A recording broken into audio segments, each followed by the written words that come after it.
These are a lot shorter. Romans 12, verses 1 through 2, which you can find in your Pew Bible on page 1763. And then we're going to look at John, chapters 23 through, or chapter 4, verses 23 through 24, which is on page 1652. So starting in Romans, chapter 12, verses 1 and 2.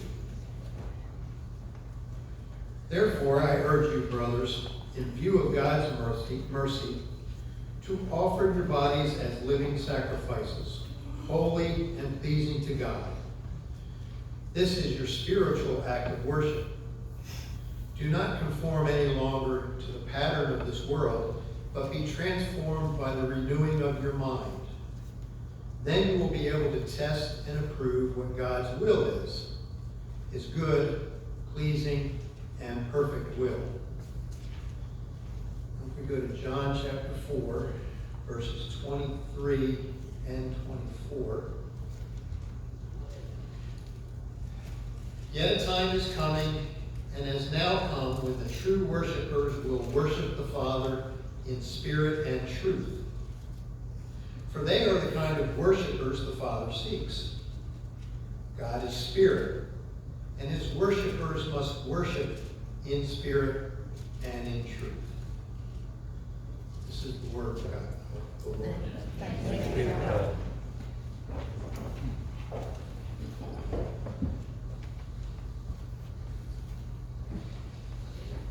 So, it's all about attitude. Today, we have two Old Testament readings, and they were both about offering being brought to God. In the first, we hear about Adam and Eve's first and second-born sons as they made offerings to God. Now, Cain was a farmer, a noble and necessary profession, for without farmers, where will we all get our food? He spent his days toiling in the hot sun and tending to his crops in order to get a bountiful return. Now, some of us know that's hard work. Friend Jenny Mitchell can tell you that. Right, Jenny? Fred's outside, I already asked him. Others here, including me, might have small home gardens that we tend to. And in either case, we have to keep after our crops to protect them from insects, disease, animals, whatever might destroy them. We need to make sure that they're getting enough water. And we often closely watch the weather. Some might even pray to God for good weather and help to ensure a good crop.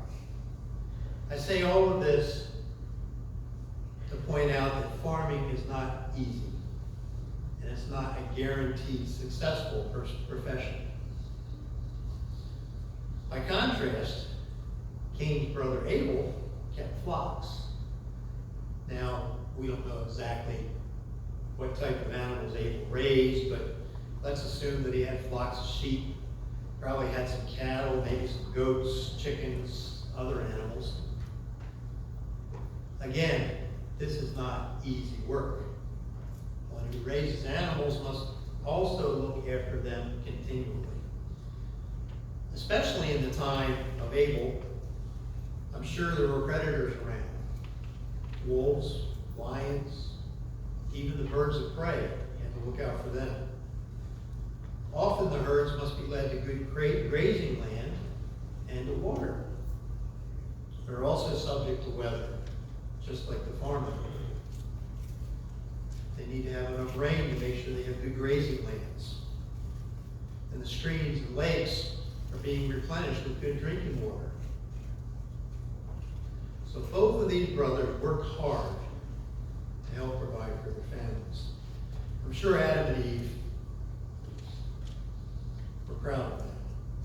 And they both relied on God to help them have plentiful harvests and healthy flocks and herds. Well, it finally comes time for them to give thanks and make offerings to God. We read in Genesis that God was pleased with Abel's offering, but Cain's, not so much. They both brought offerings produced from their hard work. So what went wrong? Well, let's look at what we're told in the scripture a little bit more closely. Verse 4 tells us that Abel brought fat portions from some of the firstborn of his flock. Firstborn. So these were the initial product of what God had provided for Abel. Since they were the firstborn, they were probably the largest, the most mature at this time that he was making his offering. It also says that Abel brought fat portions. So he didn't hold back anything from the best that he had to offer. Now if we look back at verse 3, we read that Cain brought some of the fruits of the soil as an offering to the Lord. And it makes no mention of Cain bringing his first fruits, his best fruits, his biggest fruits, or even a lot of his fruits. It just says he brought some of the fruits. Let's think about it this way. If any one of us were to help someone with their crops or their livestock, and that person showed their thanks by bringing us a gift of some of what they didn't want or need, would we be impressed? If they kept the best zucchini or tomatoes or corn for themselves and brought us the fruits that weren't perfect, would we be happy? Especially if we had been responsible or been the reason that they were so successful. Would we really think that they were thankful for our help? That's what happened here. Abel was showing his thanks to God. He was praising and worshiping the one who made it all possible. It seems that Cain was just doing what was expected. He knew he should give thanks to God, but he was just going through the motions. I'm sure God didn't really care about the content of the offering. God doesn't really need it. But the thankful and worshipful attitude shown by Abel, his demonstration of love for his Creator, was the important part. Cain wasn't really worshiping, was he? He was just getting by. He tried to make a good show of it, but he wasn't really worshiping God. It was all about the attitude that each of them brought with their offerings. We have a second Old Testament reading today. David was advised by the prophet Gad that he should make a sacrificial offering to God in order to stop a plague that was killing his people. Gad told him to build an altar on the threshing floor owned by Araunah and make his sacrifices there. Sorry, this is bothering me. Now, David was the king. He could take whatever he needed. But David said that he wanted to buy the threshing floor from Araunah. To this, Araunah replied that he would give David whatever he needed. He would even provide the oxen for the offering and the wood to build a fire. But David would have none of that. You see, he knew that making an offering to God, making a sacrifice, wasn't really an offering if it had no value to him. If he didn't pay for it, what worth did it have to him? So David bought everything that he needed, and he made a fellowship sacrifice, a peace offering to God.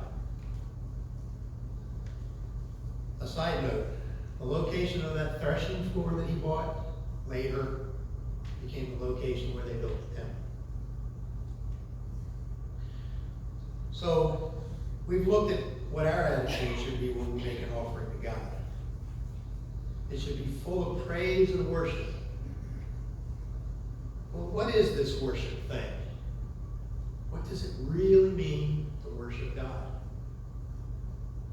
In one of the scriptures we read this morning, Jesus himself said, "True worshipers will worship the Father in spirit and truth. For they are the kind of worshipers the Father seeks. God is spirit, and his worshipers must worship in spirit and truth." In Romans, we also read that worship is spiritual, and that we should be transformed by the renewing of our mind. Do we really do that very often? Do we really transform and renew our minds when we come here to this place on Sunday mornings to worship? Right after the passing of the peace today, we sang the hymn, "His name is wonderful." That's the very worshipful hymn. That our attitudes change into a worshipful frame of mind as we were singing it. For some of us, maybe it did. But maybe it was just another song to sing for others. Let's try something. Carla, can I get an assist here? His name is wonderful. His name is wonderful. His name is wonderful.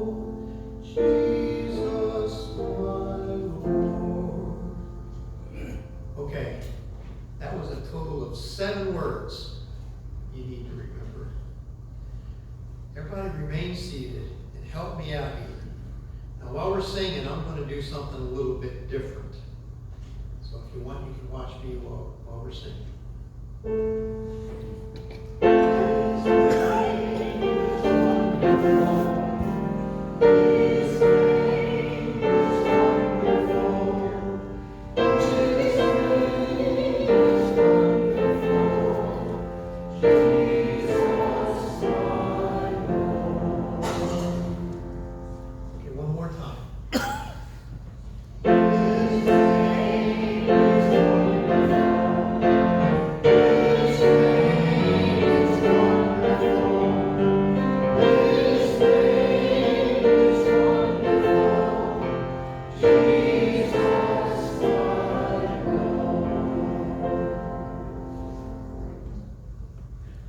Sound a little bit different and feel a little bit different than when we sang it right after the passing of the peace. It's all about attitude. You know, that's something I've always enjoyed about watching someone signing a hymn, or me doing it. In order to get the meaning across, eyes and hands are almost always turned toward heaven. You can't help but get in a worshipful attitude when you do that. Dr. Toll has taught us that we sing 2 happy songs every Sunday. We sing Gloria Patri just before we do the passing of peace, and we sing the doxology during our offering, during our offertory. Both of those songs are happy songs. We should try to communicate happiness when we sing them. Likewise, when we worship, our complete attitude should change. We should be raising it all up to God and letting our spirits weep away. So there you have it. That's the message I was led to bring today. It's all about our attitudes. When we make our offerings to God, we should bring our best and have a worshipful attitude. When we worship, we should let our spirits be raised in the presence of God. That enables us to show our true love and appreciation for God, and also lets us listen for God's response. Now I'm going to ask everyone to try something this morning. We'll be having our offering in a few minutes. After the ushers pass the plate where you're sitting, what do you normally do? Listen to the music and wait for the ushers to finish passing the plates? That's what I used to do. Let me suggest something different. After the plate passes your pew, try to put your mind into a worshipful attitude. Listen to the music, but let it lift your spirit in God's presence. Silently ask your thanks to God for everything He has done and He's continuing to do in your life. Use that time to really worship God. Don't worry, when Carla plays the introduction, you'll know it's time to stand and sing your praises with that happy song, the doxology.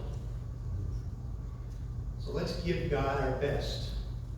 Our bodies, our hearts, our financial offerings, and let us worship Him completely when we do it.